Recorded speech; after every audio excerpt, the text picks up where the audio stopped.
The border between humans and the Thalri was more than just space and mist. It was made of fear, blood, and silence. For over 50 years, no human had dared step beyond it. The shimmering blue fog that separated their worlds wasn't natural.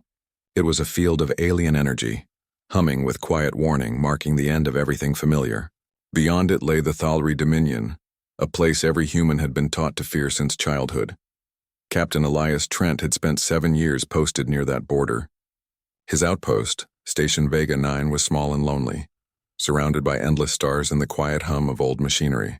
Most nights he stood by the observation deck staring at that blue mist. It looked beautiful, even peaceful, but everyone knew what it really meant. Death for anyone foolish enough to cross. The Thalri didn't forgive trespassers. Elias wasn't a hero, not really. He was just tired. Tired of orders that didn't make sense. Tired of walls built between people who could have shared the stars. He had seen the cost of hatred. During the last war, he lost his entire crew in an ambush. A mistake caused by mistrust, not malice. He had seen burning ships drift in silence, carrying both human and Thalri dead, their bodies floating side by side. It haunted him every night. He tried to believe that peace was coming, but deep down he knew it wasn't. Humans still whispered that the Thalri were monsters, and the Thalri, with their crystal eyes and silver skin, believed humans were primitive beasts who didn't deserve the stars. Maybe both were right. Maybe both were wrong. One evening, as the sun sank behind the nebula, Elias found himself standing before the border again. The mist shimmered faintly under the starlight like a living wall breathing softly. He placed a gloved hand on the energy barrier. It was cold, colder than he expected. A hum echoed in his bones. He had always been told it would kill him instantly if he tried to pass. But tonight he didn't care. He thought of his lost friends. He thought of the endless years of fear and silence. And then he thought of a question that had been burning in his mind for so long. What if we're wrong about them? No one had ever tried to see what lay beyond. No human had asked the Thalri why they hated them. The government said it wasn't worth the risk. But to Elias, the real risk was doing nothing, living another decade behind a wall built from fear. He took off his helmet and let the cold air sting his face. The outpost alarm system blinked red, warning him he was too close. His radio crackled with static, then a voice shouted, "Captain Trent, step back from the perimeter! You're breaching the treaty zone." He ignored it. He closed his eyes, took a deep breath, and stepped forward. The mist touched him like water and burned for an instant. He expected pain, expected to die, but instead it was like walking through a curtain of light. The world shifted. The air changed. The stars looked different. When he opened his eyes, he was standing in silence. The ground beneath his boots was smooth and black like polished stone. Strange glowing plants surrounded him, pulsing with slow rhythm as if alive. The sky was filled with 2 crescent moons and 1,000 unfamiliar constellations. It was breathtaking. Then he heard a sound, a faint hum like wings cutting through air. He turned and froze. Figures emerged from the shadows, tall and graceful. Their bodies shimmered with light, their eyes glowing like molten glass. The Thalri. For the first time in human history, a human and a Thalri faced each other on Thalri soil. Elias raised his hands slowly, showing he carried no weapon. His heart pounded so hard he could barely breathe. The largest of them stepped forward, a woman or something close to it with flowing hair made of silver strands and 6 eyes that glowed a soft violet. She stopped only a few feet from him, studying his face. For a long time, neither spoke. The silence was heavy, almost sacred. Then her voice, clear and melodic, broke the air. "You are human," she said. Her words carried strange echoes as if a dozen voices spoke as one. "You have crossed the sacred line. Do you wish to die?" Elias's throat was dry, but he forced himself to answer. "No," he said quietly. "I came to talk," the other Thalri murmured in shock. No human had ever said those words on their world. But the leader didn't move. Her 6 eyes reflected his image like mirrors, unreadable, curious. "Talk?" she repeated softly. "No human ever comes here to talk." "Then maybe I'm the first fool who will," Elias said. And for the first time the alien leader smiled, just barely. A strange, delicate smile that glimmered like light on glass. The stars seemed to hold their breath. A human had crossed the forbidden line, and the universe would never be the same again. The air on the Thalri world felt strange to Elias. It was thinner, colder, almost humming with life. He could feel it moving through his lungs like a quiet song. Everything around him glowed faintly. The ground, the plants, even the mist above his head. It was beautiful, but in a way that made him uneasy. It felt like standing inside the heart of something sacred. The alien leader stood before him, tall and calm, her silver hair flowing like liquid light. The Thalari soldiers behind her kept their energy spears raised, ready to strike if she gave the order. Elias didn't move. He could feel their eyes burning into him, studying this strange creature who had crossed the line no one dared. "I came to talk," Elias repeated softly. His voice trembled, but his eyes didn't waver. "I don't want to fight." The alien leader tilted her head slightly. Her 6 eyes glowed with a strange mix of curiosity and warning. "Talk," she said, as if testing the word. "Humans only talk with weapons." "Not all of us," Elias replied. "Some of us are tired of fighting." A long silence followed. Then the alien woman made a small motion with her hand, and her guards lowered their weapons. The glow around their bodies dimmed slightly, though their gazes stayed sharp. "My name is Sarai," the leader said finally. "High Warden of the Border Sanctum." Elias nodded slowly. "Captain Elias Trent, Earth Alliance." She studied him for a moment longer. "You should not be alive," she said. "The barrier was made to destroy intruders." Elias frowned. "Then why didn't it?" Sarai's eyes narrowed slightly. "Perhaps the line chose not to kill you, or perhaps it waits to see what you will do." Her words sent a chill down his spine. There was no threat in her tone, just calm certainty. Elias didn't fully understand what kind of power he was standing in front of, but he could feel it, ancient, patient, and dangerous. Sarai gestured lightly with her hand, and the air shimmered. A transparent sphere of light surrounded Elias, lifting him gently off the ground. He didn't fight it. The Thalri guards followed as Sarai began walking, her steps graceful and slow. The strange light carried Elias after her like a prisoner or maybe a guest. He wasn't sure. They walked across a landscape that looked alive. The trees shimmered like glass veins carrying light instead of sap. The sky rippled as though it were breathing. In the distance, tall towers rose from the ground, curving and pulsing like they had grown there instead of being built. Elias couldn't help but whisper, "Beautiful." Sarai looked back at him, one of her eyes flickering with amusement. "You destroy what you find beautiful," she said simply. Her words cut deep. Elias lowered his gaze. "Maybe that's why I came, to prove not all of us do." She didn't reply. When they reached the towers, Elias was taken inside. The walls glowed softly, responding to Sarai's presence. The air felt warmer, like it recognized her. They entered a large chamber filled with flowing streams of light and transparent seats that floated gently above the floor. Sarai motioned, and the light sphere faded. Elias stepped forward carefully, his boots echoing on the smooth black floor. "Where am I?" he asked quietly. "The Hall of Judgment," Sarai said, "where trespassers are questioned." He swallowed hard. "And what happens after questioning?" "That depends," she said. "On your answers." Elias took a deep breath. He could have lied, said he was lost or following orders. But something in Sarai's calm, intelligent eyes told him that lies wouldn't save him. She would know. "I crossed because I had to see for myself," he said honestly. "I wanted to understand who you really are." "Understand?" Sarai repeated softly. "After killing thousands of us, after poisoning our skies, you wish to understand?" Her voice didn't rise, but her words carried a quiet fury. The guard's eyes glowed brighter. Elias felt his chest tighten, but he didn't look away. "Yes," he said firmly, "because I've seen what hate does. I've seen children, human and Thalri, die because we don't talk. I couldn't live one more day pretending that line keeps us safe. It only keeps us blind." For a long time, Sarai said nothing. Her 6 eyes blinked slowly, one after another, studying every flicker of his face. Then, unexpectedly, her expression softened. "You are strange, human," she said quietly. "Strange. And brave." Elias gave a weak smile. "Most people just call me stupid." Sarai almost smiled in return. "Almost." "Perhaps you are both," she said.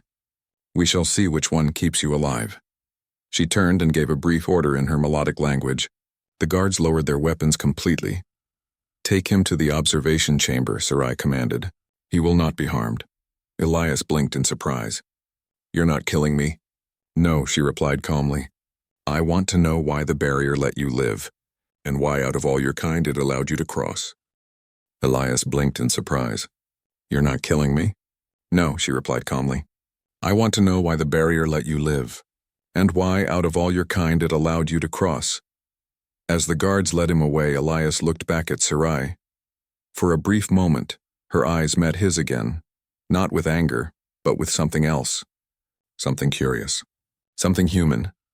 And in that silent look, Elias realized the line he had crossed was more than physical.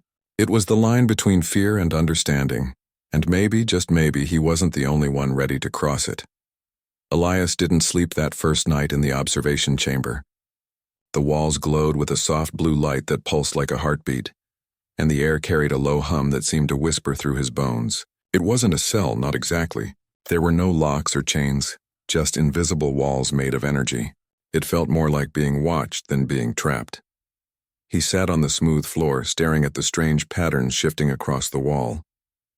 Each symbol seemed alive, changing shape, glowing, fading. He wondered if they were words or memories. Maybe both. Everything about this world felt old and alive, like it remembered everything that had ever happened on it. He thought about Sarai, the alien leader who had spared his life. Her calm voice, her 6 glowing eyes, and the sadness that hid behind her strength. There was something in her that reminded him of himself, someone trying to hold a broken world together while surrounded by fear. When the door finally opened, he didn't expect to see her again so soon. But there she was, walking toward him, silent and graceful. The light followed her, responding to her presence as if the whole room bowed before her. You did not sleep, she said simply. Elias smiled tiredly. Didn't feel like a good night for dreams. She tilted her head. Dreams are not forbidden here. Maybe, he said softly, but nightmares don't care about rules. Her expression changed slightly, just enough to show she understood. Without another word, she motioned for him to follow. They walked down a long corridor where the walls rippled like water.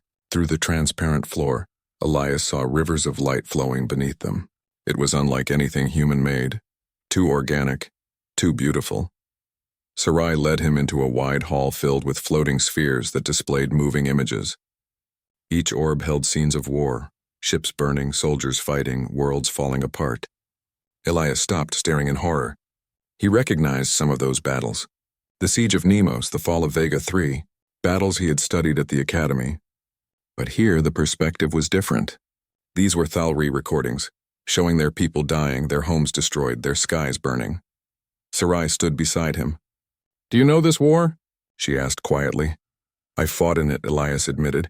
I was there when Vega 3 burned. Her eyes glowed darker.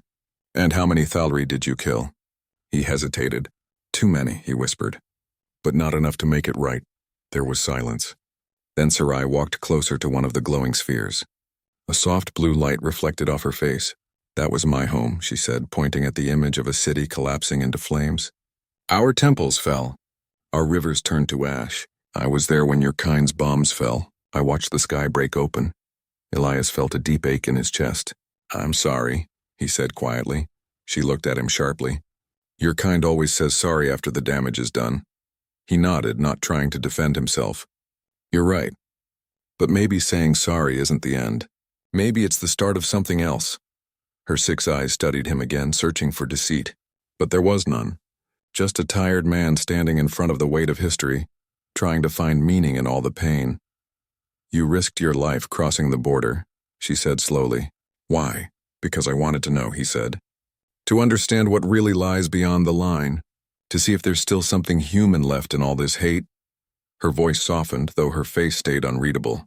You believe understanding will fix what war destroyed? I believe it's the only thing that ever can, Elias said simply. Sarai looked at him for a long time. Then she turned and walked toward a glowing window that looked out over the alien landscape. The Thalri have long memories, she said. We remember every scar, every betrayal. To trust again? It is not easy. Elias walked beside her. It's not easy for humans either, he admitted. But maybe we can start small. One step at a time. For the first time, Sarai didn't respond with words. She simply looked out at the horizon, where twin suns began to rise, painting the sky with gold and violet light. The glow reflected in her eyes, and for a moment, Elias saw something unexpected. Hope. You speak of peace, she said finally. But peace requires trust. And trust was the first thing both our species killed. Her words hit him harder than any weapon could. Elias lowered his head. Then maybe it's time someone tried to bring it back. Sarai turned to look at him. Her gaze was unreadable, but her tone softened when she spoke again. Perhaps you are not as foolish as I thought, human. Elias smiled faintly. Or maybe I'm just too tired to be scared anymore. For the first time, Sarai's lips curved just a little. A hint of something warm beneath all her control. We shall see, she said softly. As they stood together, watching the new dawn rise over the alien world, Elias realized something. The war hadn't truly ended 10 years ago. It had only gone quiet, buried under fear. But standing beside Sarai, he felt it. The fragile beginning of something new. Not peace. Not yet. But the first crack in the wall between two hearts that had forgotten how to trust. Days turned into weeks. And Elias began to see the Thalri world not as an enemy land, but as something alive, breathing, and beautiful. He was still watched carefully by the guards, but Sarai allowed him to move within the central sanctum. The alien city was unlike anything he had ever imagined. Towers grew out of the ground like living crystals, glowing softly in rhythm with the twin suns. Strange creatures floated through the air, their wings made of light. Everywhere he looked, there was harmony, something humanity had long forgotten. Elias worked beside the Thalri scientists, helping them repair damaged machinery left from the war. At first, they treated him like a strange animal, afraid to speak too closely. But soon they began to watch his hands move, steady, patient, skilled. He showed them how to fix human-made circuits, how to clean fuel injectors, and how to patch leaking energy lines. They were surprised at how quickly he worked, how he didn't give up even when burned or tired. Sarai often watched from a distance. Her people didn't understand why she trusted this human, why she let him roam freely. But she saw something in him, a spark she hadn't seen in her kind for decades. He was not driven by conquest or pride, but by something simpler, a desire to help, to heal. One evening, the skies above the city turned red. A sudden storm began to roar, lightning tearing through the air like wildfire. The ground trembled and the towers began to flicker. Sarai rushed to the command hall, her long cloak flowing behind her. Elias followed without hesitation. What's happening? He shouted over the thunder. The central reactor is failing, Sarai said quickly. It powers the entire border field. If it collapses, both our worlds will feel the shock. Elias felt his stomach drop. Then we need to stabilize it now. Sarai's guards looked at him in disbelief. A human? You think he can touch our technology? One of them hissed. Sarai ignored them. You understand systems, she said to Elias. Can you help? He nodded. Show me where. They ran through the rain toward the heart of the city. The sky boiled with crimson clouds and lightning struck the towers like giant spears. When they reached the reactor chamber, Elias felt the air crackling with energy. The machine was massive, pulsing violently, its light turning from blue to white. He could see panels sparking and energy conduits melting from heat. Sarai's people shouted warnings, but Elias had already thrown off his jacket and was climbing toward the control core. His suit's sensors went wild as the radiation spiked. The Thalri shouted at him to stop, but he kept going. He knew the pattern. The overload looked like a human fusion core meltdown. He had fixed one before, back during the war. He just had to be faster this time. Sarai watched in stunned silence as he tore open a panel with his bare hands, sparks flying around him. The heat burned through his gloves, but he didn't stop. His voice was steady, giving short commands. Lower the coolant flow by 10%. Redirect power to the secondary line now. The Thalri engineers hesitated but obeyed. The entire chamber shook as he rerouted the circuits, his fingers trembling. He felt his heart pounding hard enough to burst. The reactor's light grew brighter. Then slowly it began to fade back to blue. The storm outside started to calm. The ground stopped shaking. The power readings dropped to normal. Elias slumped against the railing, breathing hard, his body trembling from exhaustion. Sarai ran to him, her silver eyes wide with disbelief. You saved us, she whispered. Elias gave a weak smile. Guess your tech isn't that different after all. She stared at him for a long moment. The guards and engineers around them watched in silence, unable to comprehend what had just happened. No human had ever risked their life for Thalri lives before. Sarai stepped closer, her expression softening in a way Elias had never seen. Why would you do this? She asked quietly. You could have died. He looked up at her, his voice barely audible. Because someone has to start trusting again. If we keep waiting for the other side to change, we'll all burn together. For a moment, neither spoke. Then Sarai did something no Thalri had done to a human in their entire history. She knelt beside him and pressed her forehead gently against his. The guards gasped. Among her people, that gesture was sacred, a symbol of unity, of shared breath and trust. It was something only given to those bound by spirit. Elias froze, stunned. He didn't know what to say. But in that quiet moment, something deeper than words passed between them. A promise, a fragile bridge between two broken worlds. When Sarai finally pulled back, her voice trembled just slightly. You are unlike any human I have ever known. Elias smiled faintly. Maybe I'm just the first one who tried to understand. As the storm faded and the city lights steadied once more, the Thalri watched their leader and the humans standing together in the heart of their world. For the first time since the Great War, an ancient wall began to crumble, not of stone or energy, but of hearts. And though neither of them said it aloud, they both felt the same quiet truth, that sometimes crossing a line doesn't bring destruction. Sometimes it brings the beginning of hope. The storm had passed, but the silence it left behind was heavier than thunder. The Thalri city glowed again with calm light, but the air felt different, sharp, tense, filled with whispers. News of the human who saved the border reactor spread like wildfire across the Dominion. Every Thalri knew his name now, Elias Trent, the trespasser who defied the line. Some called him a hero. Most called him a danger. Sarai had known this moment would come. The council would never forgive her for allowing a human to live, much less for protecting him. But when she looked at Elias, his hands still burned from the reactor, his body weak from exhaustion, she felt something deeper than fear. He had risked his life for her people without hesitation. That meant something sacred. The next morning, the council summoned her. The great chamber was carved from living crystal, each wall shimmering with faint light. 12 Thalri elders stood before her, their faces stern and unreadable.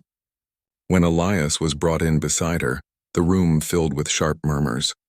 A human in their sacred hall, it was unthinkable. The oldest elder, his eyes glowing faint gold, spoke first. Sarai, High Warden of the Border, you have broken sacred law. The human crossed the forbidden line, and instead of executing him, you sheltered him. Explain yourself. Sarai stood tall, her voice calm but steady. He came in peace. He sought understanding, not war. He risked his life to save thousands of ours. His actions prove that not all humans are our enemies. The council murmured again. One elder stepped forward, her eyes flashing with anger. A trick. Humans use kindness as weapons. We've seen this before. Elias clenched his fists but stayed silent. He could feel the weight of every gaze in the room. They looked at him as if he were a disease, a mistake. Then he took a step forward. You think I came here to deceive you? He said softly, his voice echoing through the hall.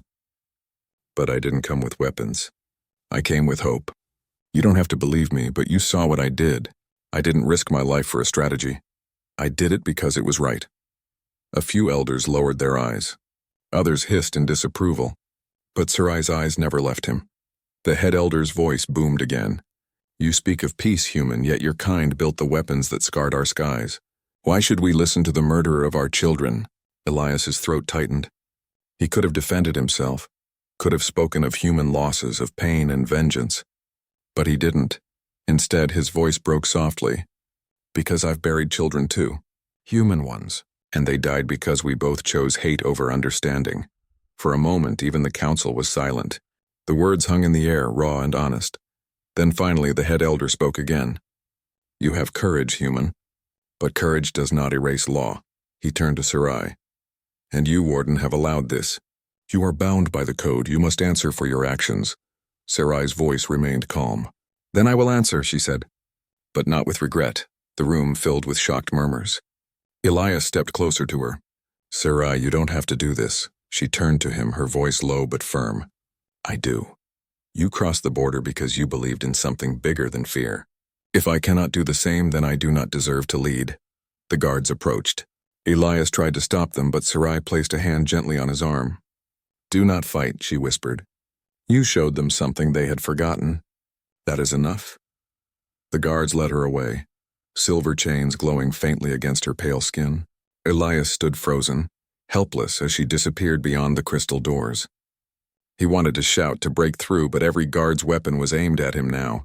He was taken back to his chamber, alone once more. The city outside seemed darker now, its glow dimmed. He pressed his hands against the window, staring out into the alien sky. Somewhere beyond those towers, Sarai was being judged because of him. He remembered her words.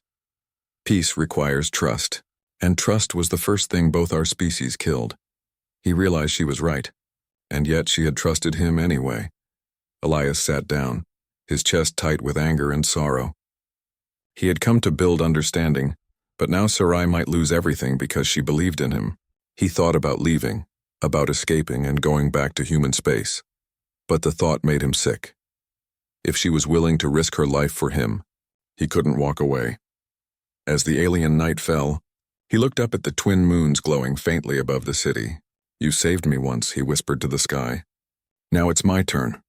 Somewhere deep inside, he felt a quiet resolve harden into something fierce. He didn't know how, but he would not let her face this alone.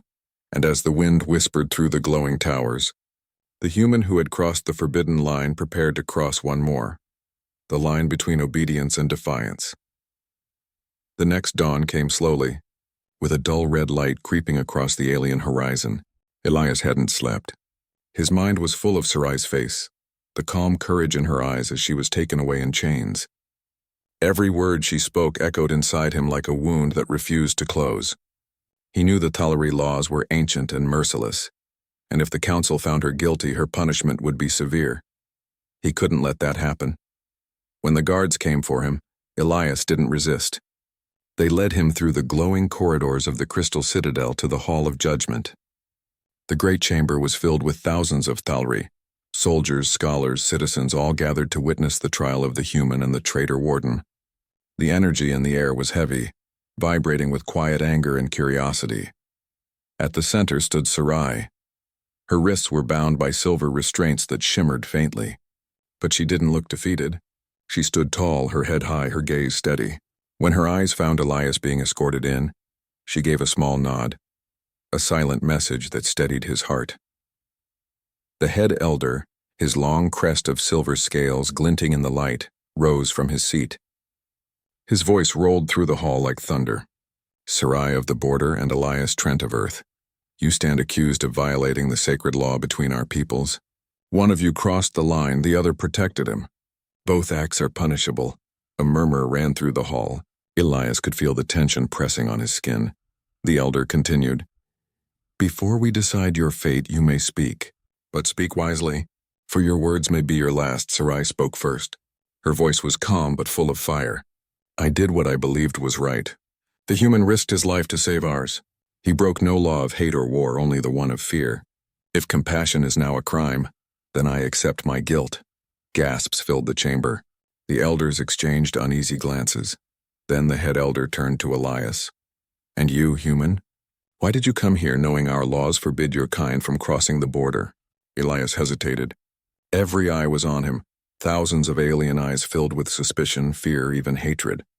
But he couldn't back down now. "I came because someone had to," he said softly. "Your people fear us and we fear you. But someone has to be the first to step across the line. I didn't come to conquer or spy. I came to prove that peace is possible, that understanding is worth more than fear." Some of the crowd murmured, their tones uncertain. One younger elder leaned forward, eyes thoughtful. But others hissed in disapproval. "You think your words can erase centuries of blood?" One of the older elders snapped. "You think your courage makes you innocent?" "No," Elias replied quietly. "I think it makes me responsible." The hall fell into a strange silence. Even Sarai's eyes widened slightly. The head elder rose again, voice colder now. "Your courage is admirable, human. But law is law. If we break it once, chaos will follow. You both must face the consequence." Elias took a step forward, defiance sparking in his chest. "Then punish me." "Don't punish her. She did nothing but act with honor." Sarai turned sharply. Elias, but he didn't let her speak. "I crossed your border. I entered your world. I'll face your justice. Just let her go." The crowd erupted in noise, some shocked, some moved. Even the elders seemed shaken by his words. Humans weren't supposed to speak like that. They weren't supposed to care like that. Sarai's eyes filled with emotion. For a brief moment, she looked not like a warrior, but like someone fighting to hold back tears. The head elder raised a hand for silence. You would give your life for her? Elias nodded. Without question, the elder's gaze softened almost imperceptibly. He turned to Sarai. And you, would you die for him? Yes, Sarai said simply. The hall went dead silent. Two hearts from different worlds, beating in the same defiant rhythm. The elder looked down at them for a long time. Perhaps, he murmured, we have been blind for too long. He turned to the others. This law was born in war. Maybe it's time it ends in peace. The chamber erupted in shouts, some of protest, some of hope. But the decision had been spoken. The head elder raised his hand again. Sarai of the border and Elias of earth are free. Let this be the beginning of a new accord. Elias felt his knees weaken with relief. Sarai's chains dissolved into light. She turned to him, her face trembling with emotion. You fool, she whispered, smiling faintly. You were never supposed to save me, he smiled back. Guess humans don't follow orders very well. For the first time in centuries, the Thalri Hall echoed not with judgment but with applause. Not all clapped, but enough to matter. And as Sarai and Elias stepped side by side out of the crystal hall, the first human and alien to walk freely across the border, the stars above seemed just a little closer. The trial had ended, but peace was not so easily born. When Elias and Sarai stepped out of the crystal hall, the city was alive with whispers. Some Thalri bowed their heads in respect. Others turned away in anger. Peace, it seemed, was as heavy as war, only quieter. For days, the city felt different. Guards watched from every tower. Citizens whispered behind glowing walls, and the skyships hovered closer to the borders. The council's decision had shaken the entire dominion. A human had been forgiven. A law that stood for 1,000 years had been broken in one act of courage. Elias could feel the weight of that change on his shoulders. He didn't want to be a symbol. He had only wanted to understand. But now, both worlds looked at him as if he carried the future in his hands. Sarai walked beside him through the gardens of the citadel, her steps quiet on the silver stone. You've changed everything, she said softly. He gave a small smile. Or started a storm. She looked up at the twin moons, her voice distant. The Thalri are not used to change. Many will hate you for what happened. Some will hate me even more. Elias sighed, running a hand through his hair. I didn't come here to make enemies. I know, she replied gently. But sometimes peace is made by those who are willing to be hated first. They stood in silence for a while. The alien night was peaceful, soft wind, glowing plants swaying in rhythm, the scent of strange flowers that shimmered in the dark. But beneath that calm, both of them felt the same unease. The first step had been taken, but the path ahead was still unknown. A messenger arrived soon after, sent from the human fleet orbiting nearby. The message was simple: return to base. Command wants a full report. Elias stared at the holographic words for a long moment. The fleet hadn't expected him to survive. They would want answers, maybe even retaliation. If I go back, he said quietly, they'll use what happened here. They'll twist it. They'll say I was captured or coerced. Sarai's voice grew firm. Then don't go back. Stay here. He turned to her, surprised. You'd let me stay? After everything? I would welcome you, she said. But I cannot protect you from everyone. The people are divided. There are those who still believe humans should never have crossed the line. Elias thought for a moment. Then maybe it's time we cross it again. Together this time. Her eyes widened slightly. You mean? Yes, he said. We go to both worlds together. Show them that peace isn't just a word in a treaty. It's two people choosing to trust. It was madness, dangerous, bold, and exactly what both their worlds needed. A few days later, the plan was set. The council reluctantly agreed, pressured by the younger elders who believed in the change Sarai and Elias represented. A Thalri envoy ship was prepared, a small, sleek vessel glowing faintly blue. For the first time in history, it would cross freely into human space. As the ship lifted off from the shining city, the crowd below watched in silence. Some shouted curses, others whispered blessings, but everyone watched. Because this moment, this fragile act of unity, was something no one could ignore. Inside the ship, Sarai stood at the viewing window. The stars stretched endlessly before them, brilliant and cold. Elias stood beside her, hands resting on the railing. "Are you afraid?" she asked quietly.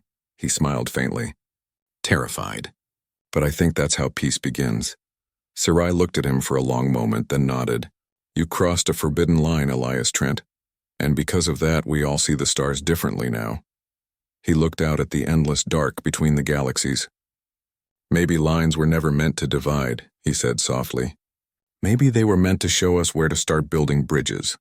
The ship entered hyperspace, leaving behind a trail of blue light that shimmered like hope. Back on the Thalri homeworld, the people who had once feared humans began to talk, not of war but of possibility. And in orbit above Earth, human officers who had once spoken of dominance now spoke in hushed tones about the alien who stood beside one of their own. Change came slowly, like dawn creeping through shadow. But it came. Years later, when the histories were written, no one could agree on how peace truly began. Some said it started with treaties. Others said it began with courage. But the truth whispered through both worlds was simpler. It began when one human crossed a line he was never meant to, and one alien chose to stand beside him instead of pulling him back. Together, they became more than symbols. They became proof that even in the endless dark between stars, understanding could bloom. And though the universe remained vast and dangerous, humanity and the Thalri had learned something unshakable. Sometimes, to build peace, you must first dare to cross the line.